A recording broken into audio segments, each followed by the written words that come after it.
everyone, my name is NewFlowerGirl, but you can call me Demi, and welcome back to another Aftertalk video. Today we are going to be talking about the Austrian Grand Prix of the FIA Formula 1 Championship.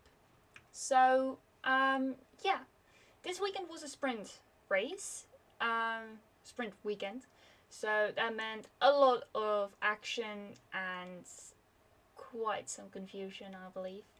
I'm gonna quickly explain how this entire layout goes. I believe I explained it during the Baku Grand Prix, but I'm gonna explain it every single time there is a sprint race. So the Friday looks like this. You have one practice session where you basically get the chance to lock in your strategy, because after qualifying your basically your setup is locked in. I have to say they made a good amount of made good use of it. No one crashed or anything during FP1. Like there were no red flags. It was good. And then in the afternoon it is qualifying, and that qualifying is for the main race. So yeah. Then on Saturday you have the sprint shootout, and that's the qualifying for the sprint race. And then later that day you have the sprint race. And then Sunday it is normally you have the race, the feature race.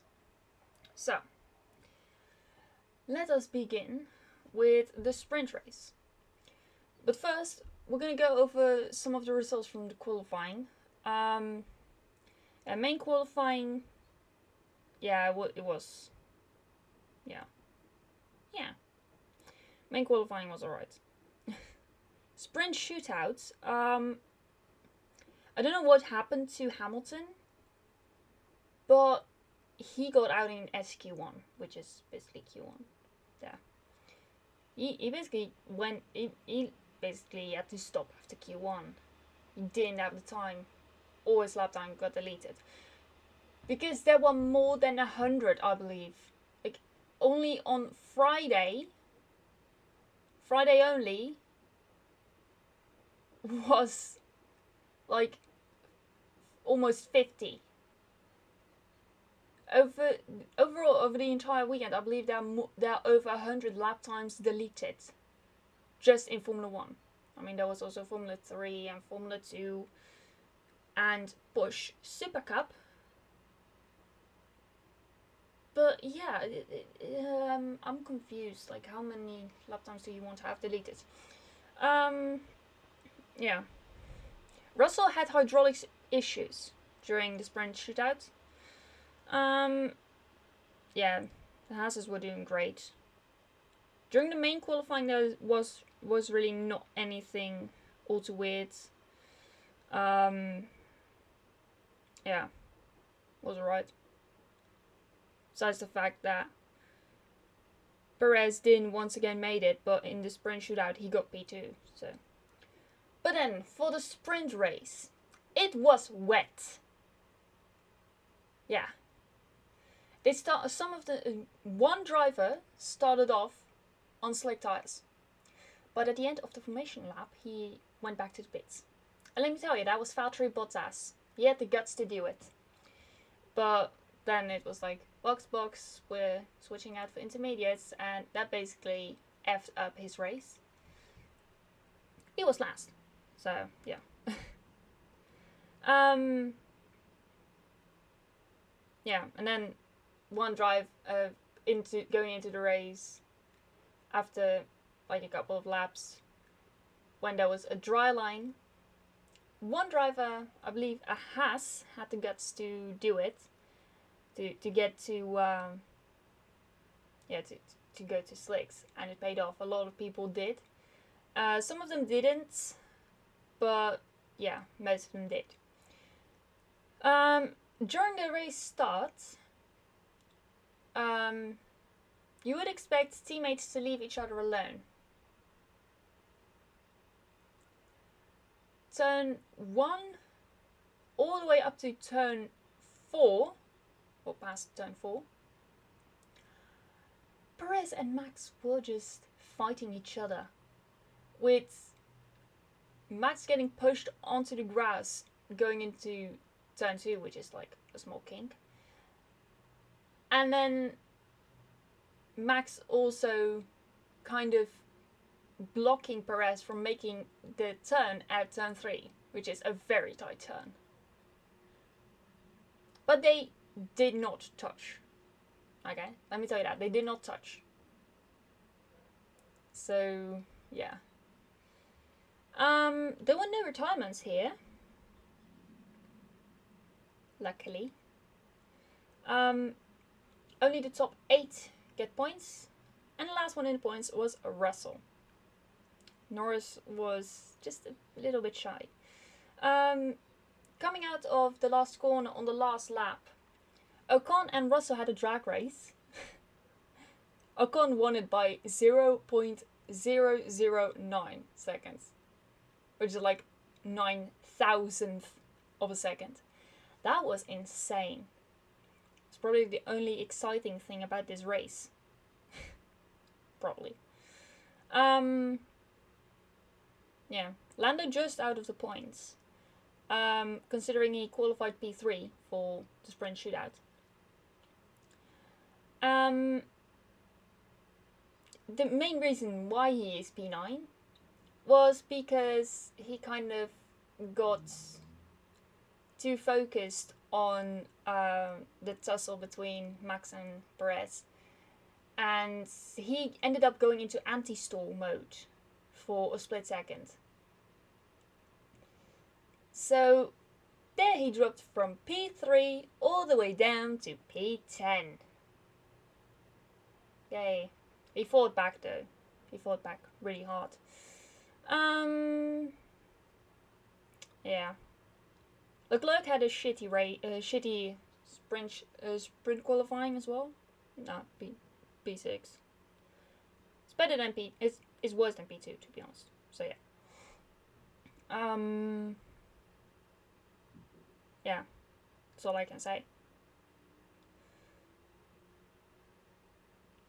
But yeah, Max won the sprint race. Perez second.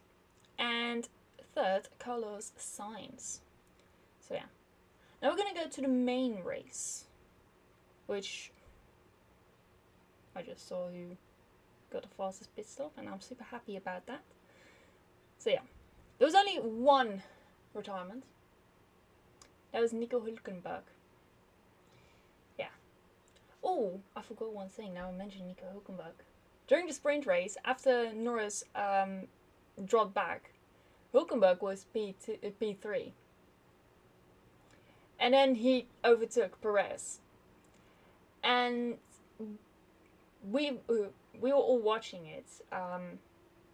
My nans, my granddads, my parents, my sister, because they were there for my sister's birthday, which was actually yesterday for you guys. And my boyfriend was there as well, and we were watching it, and I was like, Hülkenberg isn't gonna keep that position. He ain't gonna keep that podium position, because every time when Nico Hülkenberg gets onto podium course, he either has an issue or drops back. He cannot get a podium. That man holds the record for the longest time without a podium. I'm gonna quickly look it up for you guys. Google Nico Hülkenberg races without podium.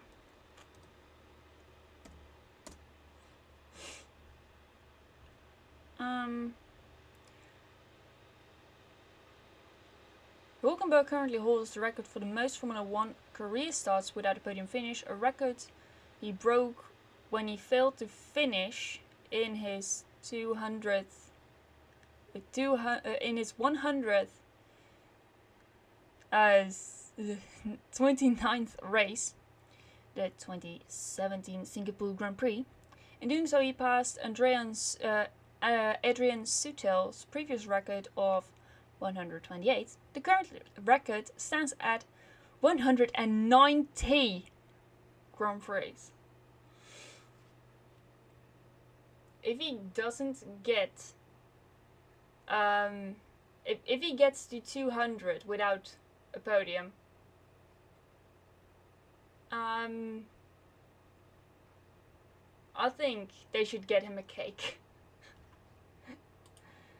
I'm gonna tweet that later on. You guys would have already seen it, but I'm gonna tweet it to Haas, saying like, if Nico Hülkenberg doesn't get a podium before he reaches 200 Grand Prix starts, then he has to get a cake to celebrate it. I know it's a bit harsh, but like, come on. It's meant as a joke. Would be funny though. He ended up getting P6, so that's still points, because top 8 get points in the sprint race. During the main race, the top 10 gets points, so that's the normal procedure. Yeah, the only retirement, Nico Hülkenberg. If I say track limits was a problem, it surely was. Jesus Christ. I believe Hamilton had 11 lap times deleted. There has been a debate about whether or not he should have lost his position. The answer is no, because if he crossed the lines, if he crossed the track limits, that lap time and the next lap time would be deleted. So technically he only got like 5.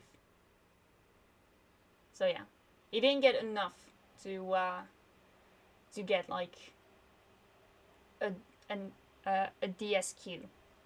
Tsunoda was the only one who basically got 10 seconds time penalty because he did it 7 times. It doesn't mean like, oh, he crossed the line 7 times. No. Well, yes, technically he crossed the line 7 times. So yeah. He's lost, of course, Yuki Tsunoda.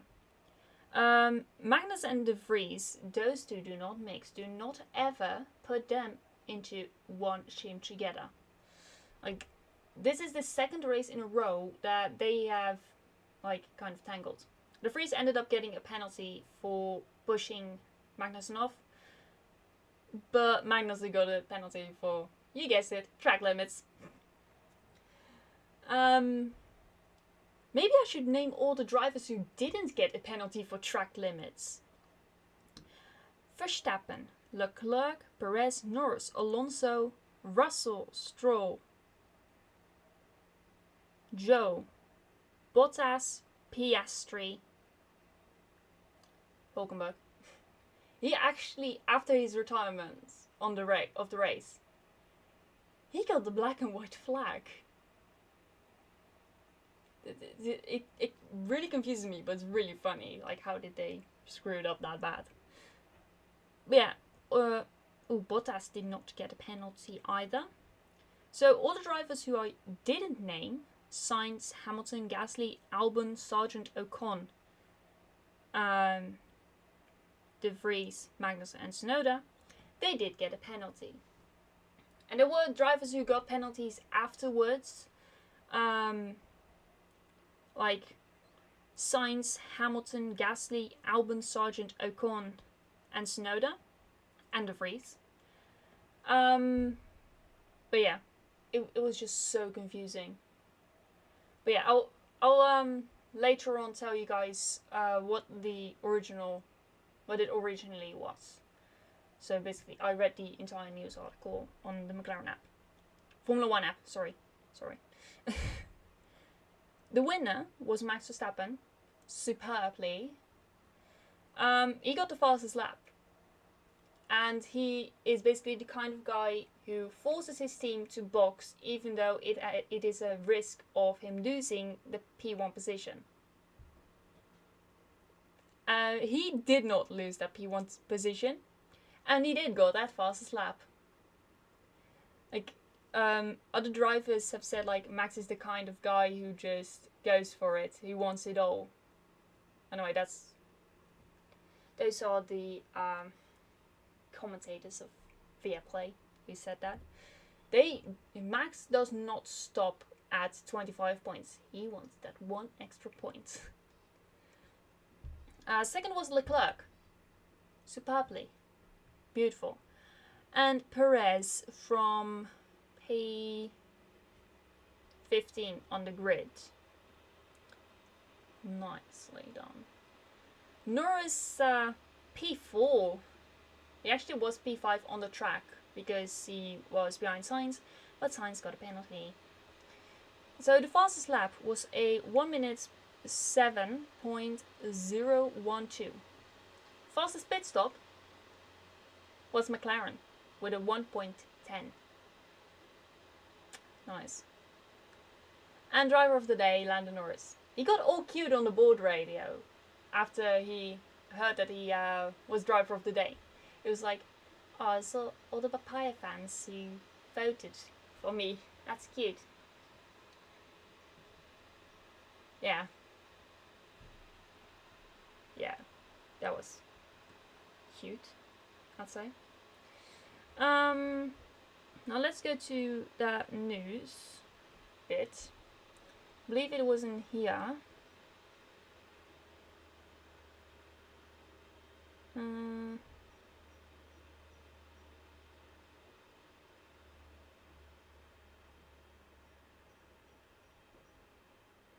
That's all locked.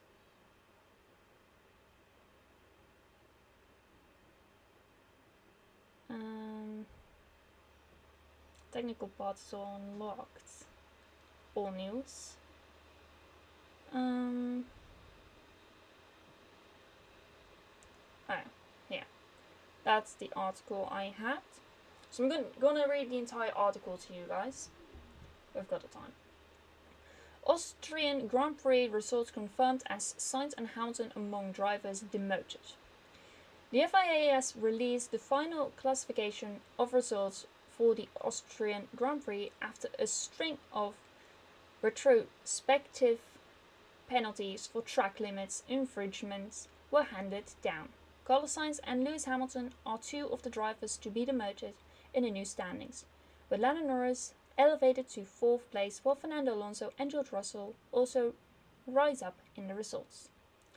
The new classification has been released after the FIA handed out penalties to 8 drivers following the conclusion of the race at the Red Bull Ring, which was won by a dominant Max Verstappen, and Ferrari's Charles Leclerc and Red Bull's Sergio Perez coming home in 2nd and 3rd, respectively. Aston Martin had lodged a protest over the provisional classification shortly after the 71-lap encounter in Austria, where several other drivers had already been given penalties for track limit violations. An accompanying note from the stewards at the time explaining that having become aware of the existence of a number of deleted times due to exceeding track limits that were drawn to our attention after the receipt of the protest, the panel have requested race control to perform. Oh my god, big words.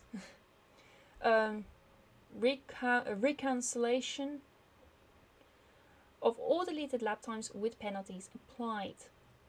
Later on, the steward subsequently upheld the protest from Aston Martin and said that additional penalties for exceeding track limits would be applied to the final classification. That now has filtered through the FIA, with Sainz, Hamilton, Gasly, Albon, Ocon, Sargent, De Vries and Tsunoda all being hit with further penalties. The new results see Sainz dropped from P4 to P6, with Norris elevated to P4 and Fernando Alonso to P5. Hamilton drops from P7 to P8, with his teammate George Russell elevated to P7. Meanwhile, Gasly drops to P10, with Lance Stroll rising up to P9. Ocon drops from 12 to 14. Albon and Sargent kept their respective P11 and P13 finishes. AlphaTauri's De Vries drops from P15 to P17, while his teammate Yuki Tsunoda falls from 18 to 19. According to the stewards, the retrospective penalties have been applied as follows. For 4 infringement, a 5-second time penalty. For 5 infringement, a 10-second time penalty. Then a reset has been allowed due to the excessive number of infringements. The counting of infringements restarts. After 4 infringements, a 5-second time penalty will apply. After 5, a 10-second time penalty. The students also added that they very strongly recommend that a solution be found to the track limits at the Spielberg circuit. The penalties imposed after the race in full are as follows.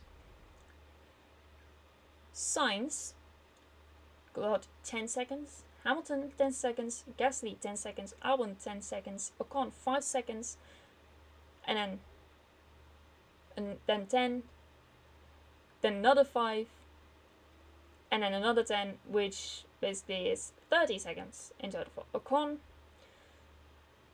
Sargent got 10, De Vries got 10, and then another 5, in total 15, and Tsunoda 5.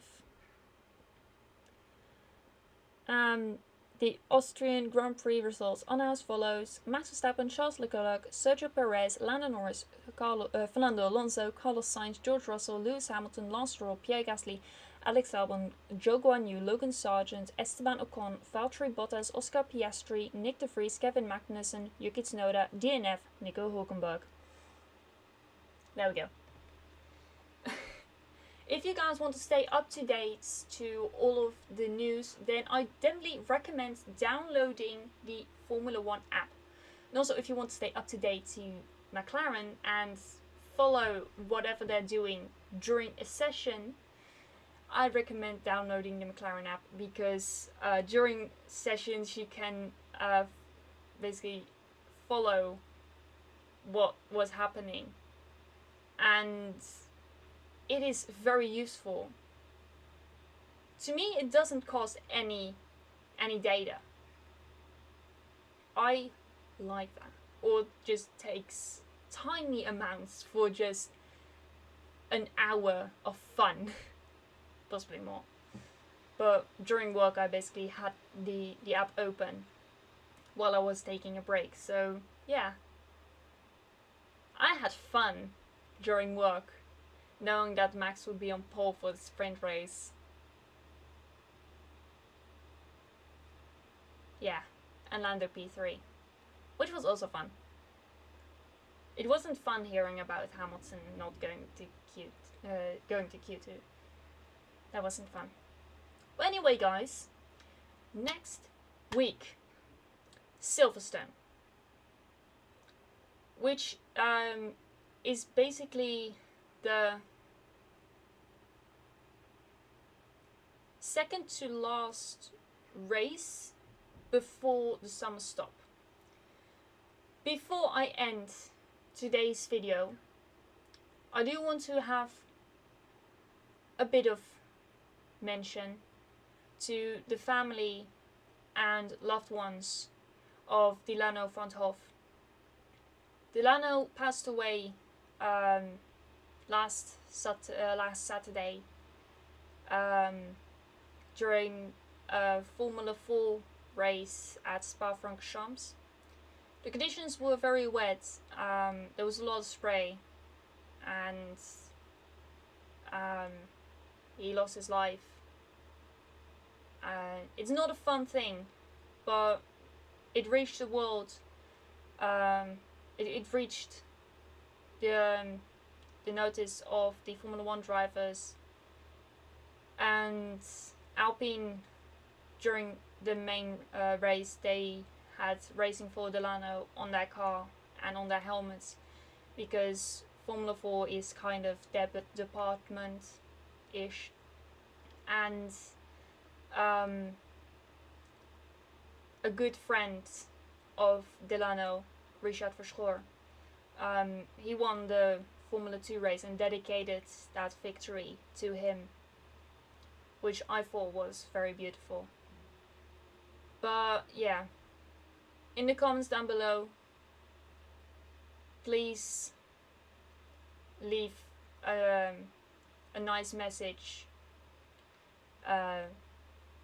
for his family, and I'm gonna try and make sure that it will reach out to them. But yeah, my thoughts and prayers to his family and friends. And yeah, that's it from me for now, and I shall see you guys during another video. Bye!